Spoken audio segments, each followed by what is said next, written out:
Hoćeš da ti kažem, vidi ovo, evo sad ću ti kažem u live-u koje sam pare zarađivao. Sad ću da kažem evo pred svima. Prvi meč, Eldar Atajev, 400 eura.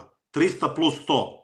Izgubi meč, kažu vrhunski si meč dao, daj mi 100 evra bonus. 400 eura. Drugi meč, Fero Boban u Slovačkoj, 500 eura. Treći meč, sa Pit Stankovićem u Combat Challenge Panču, 150 eura sam zaradio. Četvrti meč, Vladimir Filipović na SBC-u, 400 eura sam zaradio. Peti meč, Domagoj Pečinović, MFC, Crna Gora, 500 eura. Šesti meč, posle Domagoja sam radio, da li sam FFC radio s onim Haringerom, ludakom? Moguće. 700 eura. Kužim. Dalje, radio sam meč u Nemačkoj, Iron Sadiki, 700 eura. Posle toga sam išao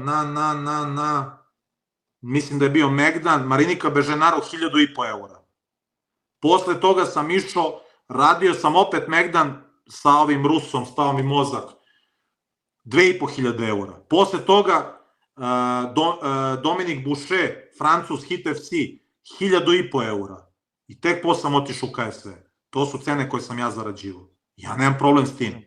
Ja ne znam šta je s ljudima, šta oni misle, odmah 2-3 meča, bam, sad ću ja ovo ono. Buraz, to su bile cifre tada. Čekaj, ajmo sad slagati dream match. Ko bi tebi bio najveći izazov u nekom regionalnom dvoboju, neovisno o skoru, ko bi ti bio fajterski izazov, recimo, regionalni dvoboj? Kambi, poenta cele priče, nisam jurio za lovom. Ja sam hteo da se borim jer je to moj život, to je bila moja vizija. Hoću izazove, hoću da putujem, hoću da napravim nešto.